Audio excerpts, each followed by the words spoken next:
a los Estados Unidos. Yo supongo que si el presidente Trump tiene que llevar a cabo algún tipo de operación para neutralizar el cartel de los soles, es en tema de horas. Si esa... Este era el comandante Jesús Romero, exdirector de inteligencia de las Fuerzas Navales del Comando Sur, las mismas que ahora están desplegadas rodeando las costas venezolanas para combatir el narcoterrorismo. Romero sostiene que en el momento en que Estados Unidos aísle a Maduro, el cabecilla del cártel de los soles, es decir, en el momento en que neutralicen sus sistemas de comunicación, todo habrá terminado. Y la operación podría empezar en cuestión de horas. Y es que, a principios de mes, Maduro ya empezaba a sentir la presión de Estados Unidos. La más grande amenaza que se haya visto en nuestro continente en los últimos 100 años. 8 barcos militares con 1.200 misiles y un submarino nuclear apuntan a Venezuela. Y desde entonces, Estados Unidos no ha dejado de reforzar su presencia en el Caribe. Además de los destructores de los que habla Maduro, no ha dejado de enviar superdestructores, los llamados cruceros de la clase Ticonderoga, cazas F-35, miles de Marines, helicópteros y drones de última generación. El Pentágono también ha publicado un vídeo en las últimas horas de simulacros de desembarco en Puerto Rico, en playas muy parecidas a las de Venezuela y bastante cerca, por cierto. Presten atención, por favor, a la banda sonora.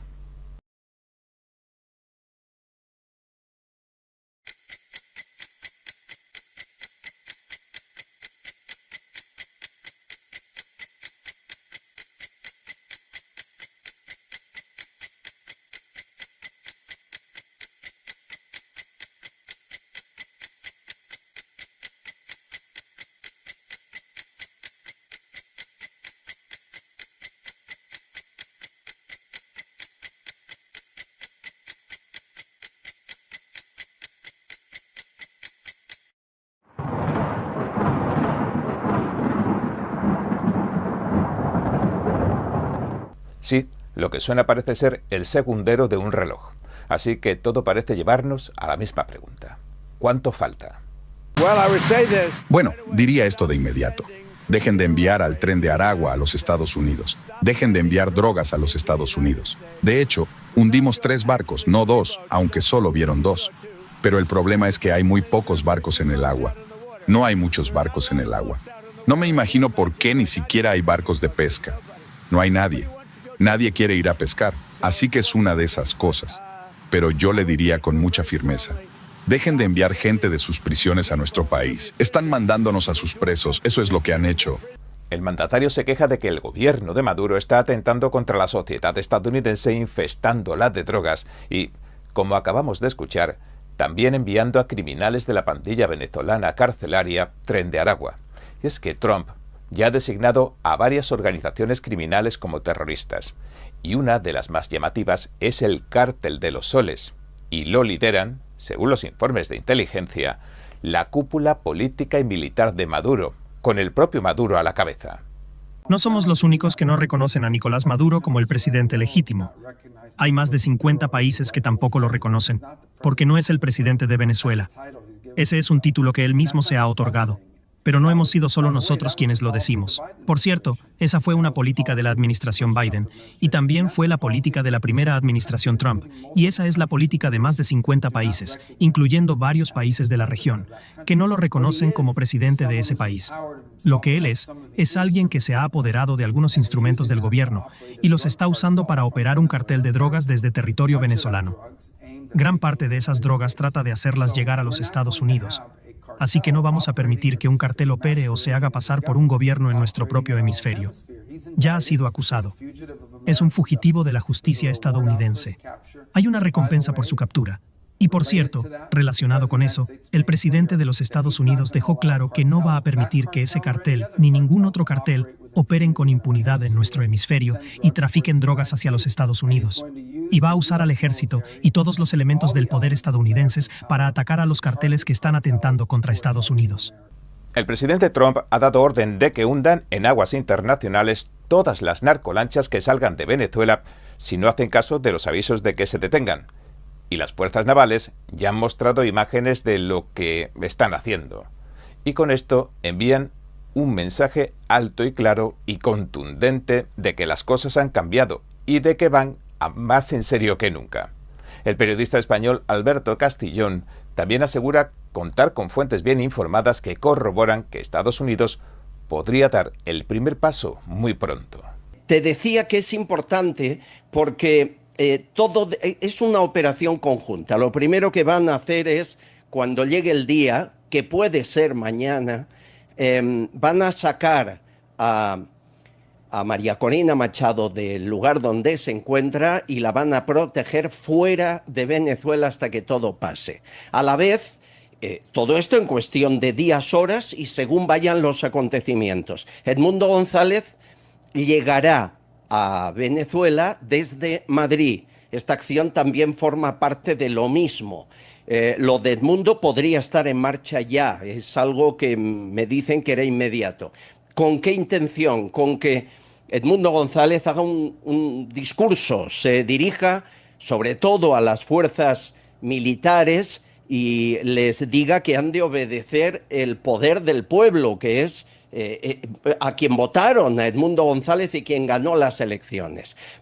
De hecho, Estados Unidos no se ha limitado a hundir narcolanchas. En los primeros días, cuando empezó a enviar sus primeros barcos a las aguas internacionales del Caribe, aviones venezolanos se acercaron a echar un vistazo, como parte del tour de force que sostenían ambos bandos. Trump respondió de inmediato con un derríbenlos la próxima vez. Desde entonces, no es que los aviones venezolanos no hayan vuelto a intentar algo así, sino que ha sido el propio Estados Unidos el que ha incursionado con sus aviones de reconocimiento de última generación en territorio venezolano. Y, según algunos, podrían estar provocando al gobierno de Maduro para que intentara algo, y si Maduro o Padrino, su jefe del ejército, disparara contra un avión estadounidense, Trump ya contaría con una excusa frente a los estadounidenses para escalar el conflicto. Y digo escalar el conflicto y no un desembarco, porque, en realidad, no se sabe qué tipo de operación militar se llevaría a cabo. Y es que, en este tipo de misiones, las cosas nunca son lo que parecen. En eso consisten. En otras palabras, lo que parece obvio resulta ser poco más que una distracción. Ayer mismo se reunían el coordinador de contraterrorismo, Gregory Logerfo, con el jefe del Comando Sur, Elvin Halsey, y estuvieron viendo formas de trabajar juntos de manera efectiva para, abro cita, contrarrestar las amenazas terroristas del hemisferio occidental, incluidos los cárteles y las pandillas que el gobierno de Trump ha designado como organizaciones terroristas extranjeras. Y es que un posible desembarco, o mejor dicho, las operaciones militares en tierra, suelen tener un coste muy alto de vidas en ambos bandos. El operativo que se debe desplegar es también gigantesco, enorme, y Estados Unidos ha vivido bastantes experiencias hasta el día de hoy adversas del tipo Irak o más recientemente Afganistán. Así que, posiblemente, según los informes, lo que se espera es que los altos cargos del gobierno de Maduro sean quienes lo acaben entregando. Si tuviéramos, que no tenemos, una grave crisis política que hemos tenido, pero hoy no tenemos, si hubiese una grave crisis política de confrontación, de violencia interna, que tuviese que ser canalizada, tendría que ser canalizada, como lo hemos hecho siempre, con un diálogo directo, cara a cara, entre venezolanos y venezolanas, ¿verdad? Y jamás, como han pretendido algunos blancos criollos de los apellidos, con una amenaza de lanzar misiles, bombardear nuestro país, bloquearlo o invadirlo. Creo que en eso hay un consenso nacional. Todas las encuestas señalan que entre el 93 al 95% de los venezolanos y venezolanas rechazan y repudian las amenazas militares del gobierno de Estados Unidos contra Venezuela. O tendiéndole una trampa, pero capturar a Maduro no sería tarea fácil porque lo rodea un cinturón de protección cubano. Según se dice, la integridad física de los familiares de los más de 1000 soldados cubanos que protegen a Maduro pende de un hilo. Y si a Maduro le pasa algo, sus familiares en Cuba pagarán la factura. De hecho, es la misma estrategia que empleó Trotsky para salvar en su día el comunismo ruso. En otras palabras, obligó a los generales a pelear por el comunismo tanto si les gustaba la idea como si no. Es decir, no es una estrategia nueva ni mucho menos. Ahora bien, lo que decidieron el jefe del contraterrorismo y el del Comando Sur, pues habrá que esperar, quién sabe. Pero lo que sí se sabe es que Trump notificó al Congreso que fuerzas de Estados Unidos están listas para llevar a cabo nuevas operaciones militares contra narcoterroristas. Sí, nuevas operaciones militares, sea lo que sea que signifique o englobe eso. Un periodista de Associated Press, Josh Goodman, publicó incluso el documento que envió Trump al Congreso. En este se alega que hunden las narcolanchas venezolanas en legítima defensa contra los cárteles. Pero el presidente colombiano, Gustavo Petro, parece no estar tan de acuerdo. Y es que, cuando veas las barbas de tu vecino cortar, pon las tuyas a remojar. Hablemos, no es invadiendo países, no es con cruceros solamente, no es con misiles, señor, está matando jóvenes inocentes. Eso se llama asesinato. Es con inteligencia coordinada. El dirigente parecía molesto después de que el gobierno estadounidense descertificara a Colombia. ¿Qué es esta descertificación? Pues que después de casi 30 años, Estados Unidos añade a Colombia a la lista de naciones que no cooperan en la guerra contra las drogas. Y es que Petro dijo hace unos días que el cártel de los soles no existe. Aseguró esto: el cártel de los soles no existe. Es la causa ficticia de la extrema derecha para derribar gobiernos que no les obedecen. Lo cual entra en contradicción con lo que acaba de aprobar el propio Senado colombiano, que el cártel de los soles de Nicolás Maduro y Diosdado Cabello son una organización terrorista. Señor secretario, cierre el registro y anuncie el resultado de la votación, por favor.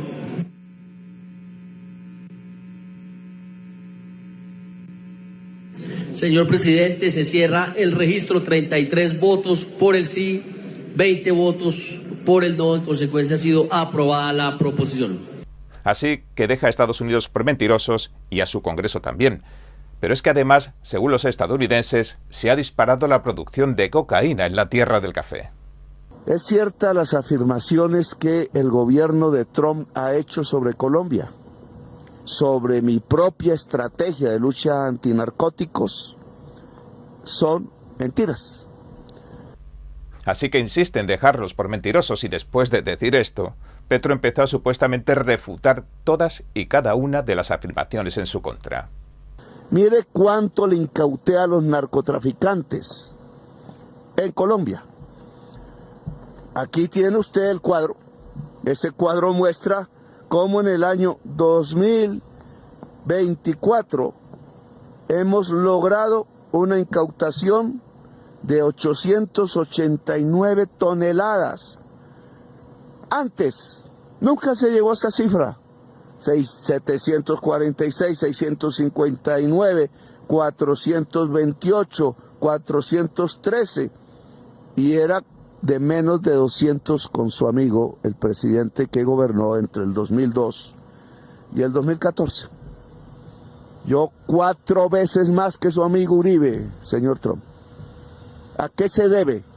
Un dato al que no se le da mucha importancia en el discurso de Petro es que las plantaciones de coca, el ingrediente base de la cocaína, casi se han triplicado en tan solo una década. Y con ello la producción de cocaína también se ha disparado. Ahora la superficie que ocupan los cultivos es mayor que nunca. Ahora es el equivalente a casi 3 veces la ciudad de Nueva York. Y su predecesor conservador, Iván Duque, también daba otro dato relevante, y que han dado también las fuentes que han confirmado las fuentes oficiales estadounidenses. Durante los 4 años del gobierno que tuve el honor de presidir, Colombia logró un promedio de cerca de 100.000 hectáreas por año erradicadas para poder contener el crecimiento exponencial y tener una tendencia a la baja. El año pasado, la meta que fijó el gobierno Petro fueron 10.000 hectáreas y ni siquiera se cumplió esa meta. Claramente, con eso se estaba ya pavimentando el camino para la desertificación. Pero hay algo importante, que la desertificación como mensaje es un mensaje que le está mandando Estados Unidos al gobierno Petro, no a la institucionalidad colombiana. Está desertificando al gobierno Petro, pero está diciendo que se va a mantener la cooperación y la ayuda militar a las instituciones de nuestro país. Un voto de confianza nuevamente en la policía, en el ejército y también en la institucionalidad que ha enfrentado el narcotráfico. Y claramente de aquí se van a desprender otras cosas. Yo creo que vendrán investigaciones sobre la relación que hay entre el cartel de los soles y eventualmente muchas de las decisiones que se han tomado en Colombia en los últimos 3 años. Yo creo que también vendrán investigaciones a profundidad sobre las cadenas de suministro, sobre cómo el Tren de Aragua también ha hecho parte de este enclave. Entonces, cuando usted ve repetidamente que Petro sale en defensa de Maduro, hoy perseguido por la justicia de Estados Unidos, declarado terrorista y cabeza principal del cartel de los soles, pues eso ya le muestra a usted que aquí lo que hay es un total interés en resquebrajar esa relación histórica con los Estados Unidos, en llevarla a una situación de suma fragilidad y exponiendo también a nuestro país a sanciones. Ahora bien, con un propósito electorero. Porque la apuesta que Petro quiere hacer es llevar esto a un nivel de polarización, donde la presión de Estados Unidos hacia su gobierno sea tratada de capitalizar por él políticamente. Por eso yo creo que los colombianos acá tenemos que tener absoluta claridad. Hay que pasar esta noche oscura de populismo, de demagogia, de tratamiento preferencial a los delincuentes, de connivencia con el narcotráfico. Y no podemos caer en la trampa de Petro de victimizarse y tratar de utilizar esta situación en su favor para las elecciones del 2026. En palabras de Duque, la desertificación de Estados Unidos no es contra Colombia, es contra el gobierno de Petro. Y además las elecciones, como quien dice, están a la vuelta de la esquina, y esto también lo sabe Estados Unidos. Unas elecciones que lamentablemente se tiñeron de luto cuando asesinaron a la gran promesa de la oposición y el mayor rival de Petro. Mientras usted fue aliado, socio de Pablo Escobar, mientras es usted hoy el que llega al poder gracias al apoyo de narcos, mi familia y yo, como millones de colombianos, fuimos víctimas del peor delito, del más doloroso que ha sufrido la sociedad colombiana, el narcotráfico. Y Colombia, vecina de Venezuela, con una frontera de más de 2.000 kilómetros con Venezuela y el país que más venezolanos ha acogido del planeta, más de 2 millones, jugaría un papel fundamental si Estados Unidos decidiera tomar acción contra Maduro. Qué duda cabe, pero mientras que algunos apuestan por una invasión, con su desembarco correspondiente, otros apuestan por un ataque quirúrgico, como el que vimos en Irán hace poco. Un ataque aéreo relámpago de esos de precisión, con bombas de penetración que destruyeron las instalaciones nucleares a muchos metros por debajo de la superficie. Y eso parece que no hay búnker que lo pare. Ni siquiera el que está en el aeropuerto de Maiquetía, con esa posible ruta de escape aéreo si las cosas se ponen feas. Según el enviado presidencial Marshall Billingsley, el megabúnker preferido de Maduro tendría 5 plantas, más de 40 metros de profundidad y unos 15.000 metros cuadrados, es decir, el equivalente a casi 3 campos de fútbol americano. Cuenta con refrigeración y cocina para 4 meses y 150 personas, pero con oxígeno para algo menos de un mes. El gobierno de Maduro no ha dicho nada sobre este asunto del megabúnker y de la información tan detallada que pueden llegar a encontrar los estadounidenses. Al menos no ha dicho nada hasta la fecha, pero el hecho es que desde el Congreso estadounidense ya empiezan a hacer preparativos para restaurar una Venezuela que conoció tiempos mucho mejores. Para Venezuela es un momento crucial y gracias al liderazgo del presidente Trump, el régimen de Maduro comenzará a tambalearse y, si Dios quiere, caerá pronto. Una vez que el dictador y sus compinches se hayan ido, será necesario reconstruir ese país que el socialismo lleva destruyendo los últimos 26 años. Esta enmienda, la Ley PAN, utiliza el dinero que el gobierno de los Estados Unidos ha congelado a los chavistas en Estados Unidos desde hace 2 décadas. Toma dinero robado y lo convierte en una herramienta para la libertad. Estamos hablando de más de $4.000 millones en total. Me refiero a 4.000 millones provenientes de narcotraficantes, funcionarios corruptos y muchos más delincuentes como los que he mencionado, en particular el señor Pulido y el señor Andrade. Con $4.000 millones, podemos iniciar una revolución capitalista en una Venezuela libre, con una oposición que ahora está en la clandestinidad, pero que ganó las elecciones, las últimas elecciones presidenciales en julio, por un margen de 80 a 20. Sin esto, el dinero queda en el limbo y los criminales podrían quedarse con su botín. Así que le pido a mis colegas que adopten esta enmienda para ayudar a la oposición en Venezuela a reconstruir su país. Estas eran las palabras de la congresista María Elvira Salazar, quien parece preparar el terreno para el nuevo presidente, ahora en el exilio, Edmundo González, que asegura que le robaron las elecciones e incluso muestra a gobiernos y funcionarios de todo el mundo lo que dice que son las actas de votación y pide acción. Venezuela vive desapariciones forzadas, detenciones arbitrarias y torturas.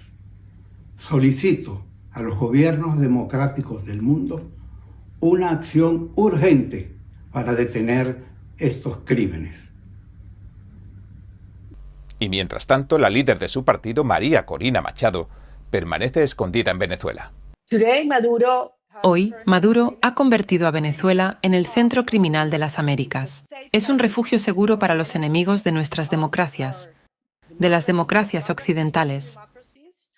Ha abierto las puertas de América Latina a fuerzas y redes externas, como agentes de Irán, Rusia y grupos terroristas islámicos como Hezbollah y Hamás. Los cárteles de droga operan libremente y todos son socios del régimen. Así que Maduro ha convertido a Venezuela en una verdadera amenaza para la seguridad nacional del hemisferio y para la estabilidad de la región.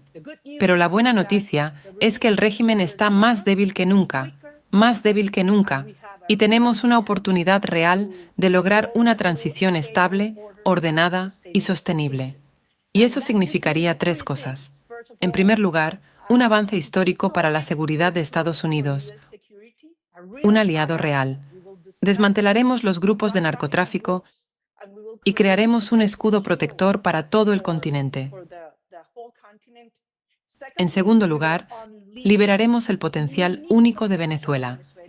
Más de $1 billón en oportunidades de negocio en diferentes sectores, no solo petróleo y gas. Y en tercer lugar, tendremos por primera vez un continente libre de comunismo y dictadura, por primera vez en la historia, porque luego caerán Cuba y Nicaragua. Casi al mismo tiempo, el presidente de Argentina, Javier Milei, también anunciaba este acuerdo con Paraguay en su visita oficial. Esto es fundamental. No son muchos los países que se plantan firmes del lado del bien y de la verdad, en tiempos en el que gran parte de la comunidad internacional tiene la brújula moral desviada. A su vez, compartimos una firme convicción respecto a la lucha contra el crimen organizado, tal cual hemos demostrado al declarar al Cartel de los Soles como organización terrorista transnacional. Por otra parte, nos une la defensa de la libertad y los valores democráticos, como lo demuestra nuestra posición compartida respecto al régimen venezolano y el reconocimiento de Edmundo González Urrutia como presidente electo. Y es en este contexto de... Es decir, que los bandos también se están posicionando, definiendo en toda la región, y es que parece como si las cosas empezaran a aclararse, el terreno a allanarse, y Maduro, sus aliados y todo lo que representa se ve cada vez más y más desdibujado. ¿Se está acabando el tiempo? ¿Estamos viendo las últimas horas de Maduro? ¿Y qué significa eso? Significa que ya no están entrando drogas por mar, pero sí entran por tierra. ¿Y saben qué? Les estamos diciendo a los cárteles desde ya que también los vamos a frenar. Cuando entren por tierra, los vamos a detener de la misma forma en que detenemos las lanchas. Y lo van a ver. Pero tal vez, si hablamos de esto un poco, no ocurra. Si no ocurre, mejor. Pero el año pasado mataron a 300.000 personas en nuestro país y no vamos a permitir que eso siga pasando. ¿Y usted qué opina? Memphis es una ciudad con una orgullosa herencia. Es la cuna del blues y del rock and roll, sede de FedEx y del Hospital de Investigación Infantil St. Jude. Pero también ostenta un dudoso título. Es una de las ciudades más peligrosas de Estados Unidos. Memphis tiene un alto nivel de tráfico de personas, muy importante, explotación infantil, narcotráfico, y las pandillas son muy peligrosas.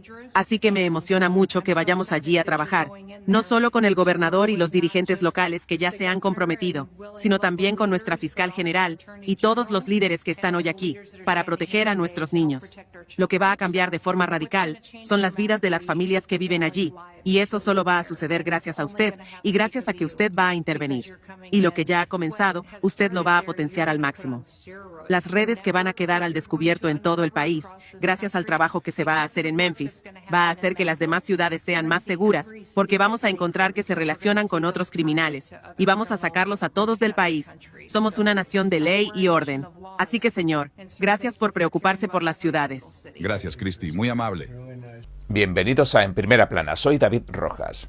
Pues bien, mientras el presidente Donald Trump ultima el envío de la Guardia Nacional y de agentes federales a Memphis para reducir los delitos violentos, los funcionarios estatales y municipales de Tennessee están profundamente divididos. No todos lo ven como la solución definitiva. No acaban de ponerse de acuerdo sobre el papel que debe jugar el gobierno federal en cuanto a hacer cumplir las leyes federales, a administrarlas, y tampoco lo ven como una medida sostenible a largo plazo. ¿Podrán ambos lados del pasillo del Congreso llegar a encontrarse en un terreno común y unir sus ideas y sus fuerzas? Mire, no queremos ver que el ejército ocupa nuestras comunidades y tampoco queremos ver una presencia policial excesiva.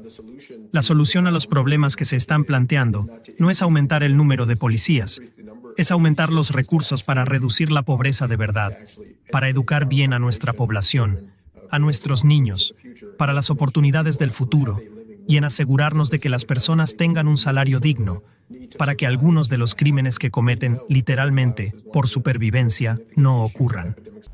De acuerdo a datos del FBI, sobre las 30 ciudades más pobladas de Estados Unidos, Memphis ocupó el primer lugar entre todas las principales ciudades de Estados Unidos en 2024, tanto en delitos violentos, por número de habitantes, como en delitos contra la propiedad.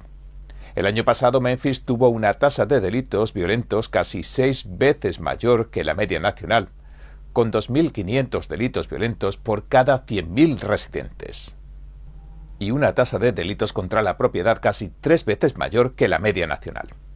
Trump, hace unos días, firmaba un memorando con el que creó un grupo de trabajo multiagencia que engloba al Pentágono, el FBI, el Departamento de Seguridad Nacional, la Fiscalía General, el Departamento de Salud y Servicios Humanos y la Oficina de Alcohol, Tabaco, Armas de Fuego y Explosivos, la ATF. Nos alegra que Memphis sea el lugar al que se vaya. El Estado es un voluntario. No hay ningún problema con que la Guardia Nacional de Tennessee se despliegue y se mantenga firme en Memphis, señor. En absoluto. Pues prepárense, porque van a estar yendo a muchos otros lugares que están casi igual de mal. Algunos están igual. Mira lo que está pasando en Baltimore, aunque el gobernador me decía lo maravilloso que era, pero no puedes ni cruzar la calle sin que te disparen. El papel que jugará el grupo de trabajo consistirá en colaborar con los funcionarios estatales y locales de Tennessee y poner en marcha lo siguiente: una policía hipervigilante, un procesamiento incisivo, investigaciones complejas, control financiero y saturar a gran escala con personal policial los barrios asediados por los delitos violentos. La ciudad de Memphis, Tennessee, sufre tremendos niveles de delincuencia violenta que han desbordado la capacidad de su gobierno local para responder eficazmente, sigue diciendo. Esta situación se ha vuelto grave en una de las ciudades más históricas de nuestro país, concluye. También muchos funcionarios estatales han acogido con satisfacción la medida. El gobernador de Tennessee, Bill Lee, dijo esto: nuestro objetivo es acelerar el impulso positivo de la Operación Víbora, una misión en curso del FBI en Memphis con un grupo de trabajo dedicado de fuerzas del orden federales, estatales y locales que ya ha arrestado a cientos de los delincuentes más violentos. También ha pedido que se despliegue a 100 agentes de la patrulla de carreteras para ayudar a la policía local de Memphis. Además, el representante estatal Mark White, que representa al condado de Shelby, en el que se encuentra Memphis, nos dijo esto. Contamos con el incremento del apoyo de la Guardia Nacional, de la patrulla de carreteras y del FBI a la policía local de nuestra comunidad. Creo que esta es una buena medida mientras estabilizamos algunos de los problemas que han estado infestando nuestra comunidad en los últimos años. Según White, la Guardia Nacional ayudará más con el trabajo administrativo, dejando más libertad entonces a la policía y a los sheriffs para que hagan el trabajo en las calles. Trump is agnostic to whether you are a red or a blue state. He just wants all Americans, regardless of political persuasion, to be safe, to be able to raise their families in a safe environment, to be able to build businesses in a good community. And that's exactly what we're doing when we're surging resources to Memphis, to Chicago, wherever it might be in the United States of America. La policía de Memphis informa de que no dejan de aumentar los delitos violentos desde 2020 y que alcanzaron su punto máximo en 2023, aunque la tasa de asesinatos de la ciudad comenzó a acelerarse mucho antes, en 2018. El representante White nos dijo que aunque la escasez de agentes de policía ha contribuido al problema, el cierre de las escuelas durante la pandemia incluso lo empeoró y nos reveló un hecho importante. Nos dijo, después de lo de la pandemia, muchos niños no regresaron a la escuela. Tuvimos demasiado ausentismo crónico, lo que llevó a muchos jóvenes a la calle y a implicarse en actividades delictivas. Sin embargo, los funcionarios de la ciudad de Memphis dicen que han estado haciendo avances en cuanto a la reducción de la violencia y se preguntan si el uso de tropas militares es la solución. El presidente del Consejo Municipal de Memphis, Jay Ford Cannell, dijo esto. Memphis. Hoy enfrentamos una decisión que pesa profundamente sobre nuestra ciudad y nuestra gente. El anuncio de que la Guardia Nacional será desplegada en Memphis no es algo que este consejo tome a la ligera. Como presidente, es mi deber asegurarme de que cada ciudadano se sienta escuchado, respetado y protegido. Para muchos habitantes de Memphis, la sola mención de la Guardia Nacional evoca recuerdos dolorosos de 1968. Esa historia es real y vive en los corazones de familias a lo largo de toda nuestra ciudad. No podemos ignorar esa verdad. Connell también nos dijo personalmente que se toma el despliegue de la Guardia Nacional como, abro cita, en el mejor de los casos una medida a corto plazo, cierro cita.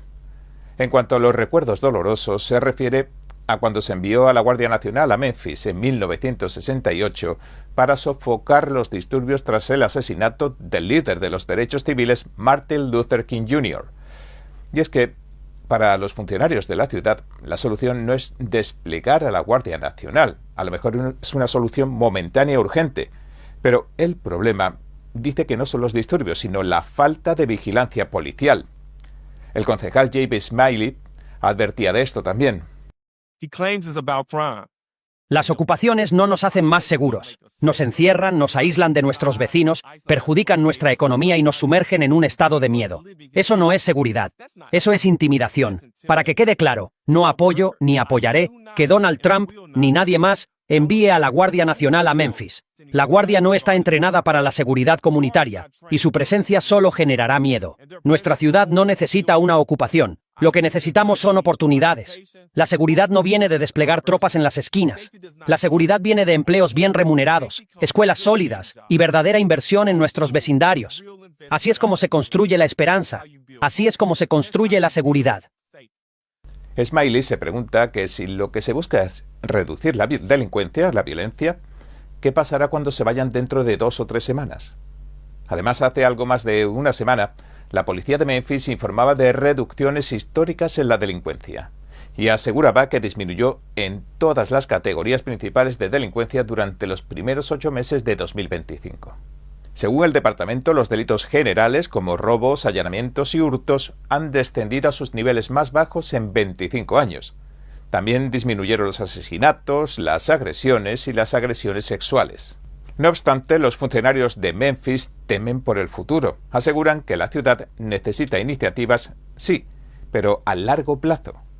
Y los funcionarios también atribuyen la caída en los índices de criminalidad a la colaboración y apoyo del FBI y la ATF en estos últimos tiempos, pero sobre todo a una combinación de trabajo social, dicen, y policía, que se empezó a desarrollar bajo la administración de Obama.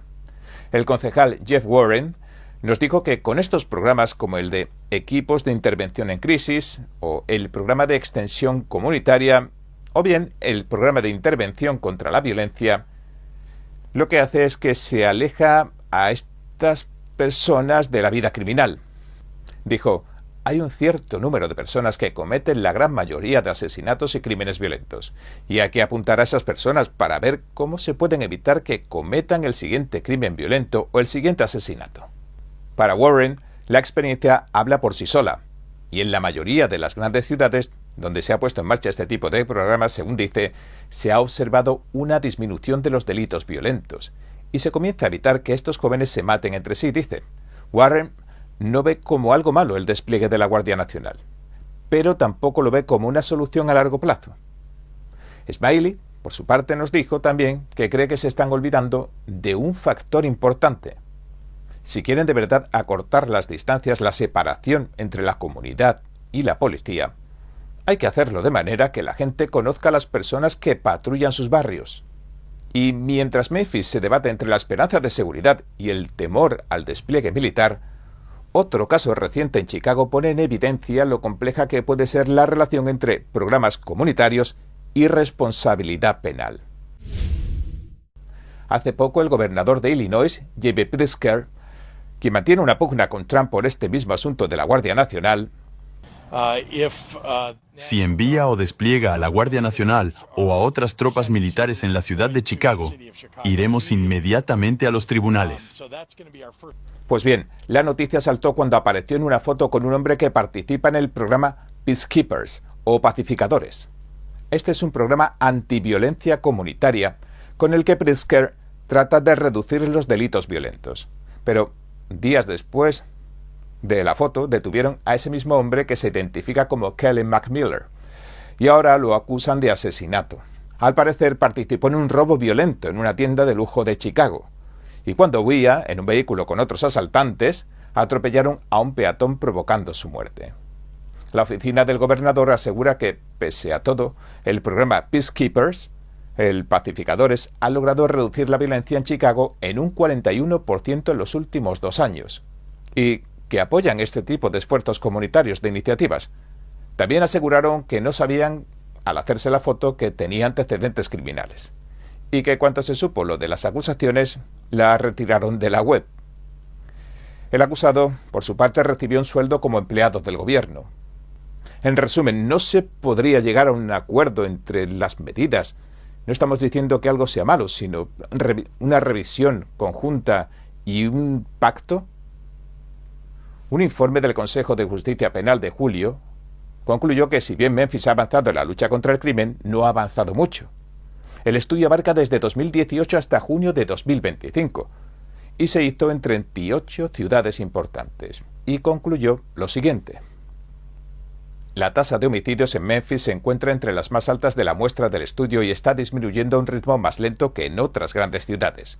Sin embargo, Memphis está superando a otras ciudades en la reciente disminución de denuncias de robo de vehículos y robo de autos en marcha.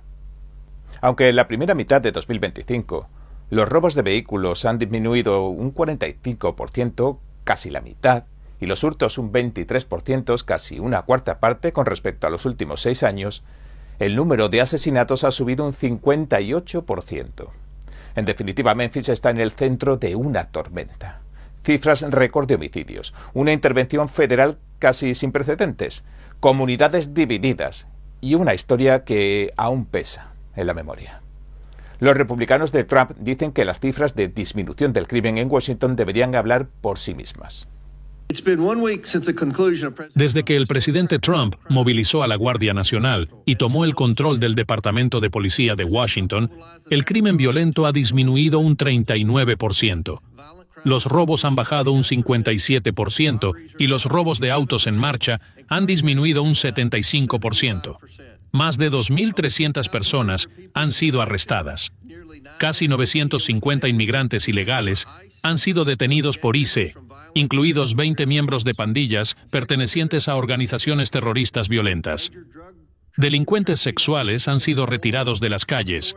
Importantes operaciones de narcotráfico han sido desarticuladas.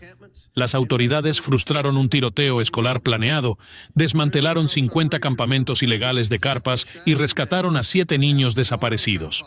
La operación del presidente Trump fue un rotundo éxito y un claro ejemplo de cómo las políticas inteligentes contra el crimen pueden mantener seguros a los residentes y visitantes de la capital de nuestra nación. Y este es el ejemplo que se está expandiendo a todo Estados Unidos. Entonces, algunos ven en el despliegue de la Guardia Nacional una medida necesaria que salvará vidas, mientras que otros lo consideran una señal de que hemos fracasado en abordar las causas más profundas de la violencia. Pero es que las calles de Memphis no solo son el escenario de una crisis de seguridad. Son también un espejo de las tensiones que atraviesa Estados Unidos entre orden y derechos civiles, entre represión y prevención, entre pasado y futuro. Y aunque las cifras digan que hay menos robos, hay una cifra que lo resume todo. Hoy, un ciudadano tiene 4 veces más probabilidades de morir asesinado en Memphis que en México. Ahora, la pregunta no es solo qué hará Washington. La verdadera pregunta es, ¿quién va a devolverle a Memphis algo más que orden? ¿Quién va a devolverle la esperanza? Bien, este ha sido nuestro informe de hoy. Si le gustó, por favor, no olvide darle a me gusta, suscribirse y compartirlo. Gracias por ver En Primera Plana. Nos vemos mañana. Enfóquese en la belleza, muestre la naturaleza, comparta la bondad, sienta la rectitud. 2025, el 5º concurso internacional de fotografía de NTD. Capture los momentos más hermosos a través de su lente.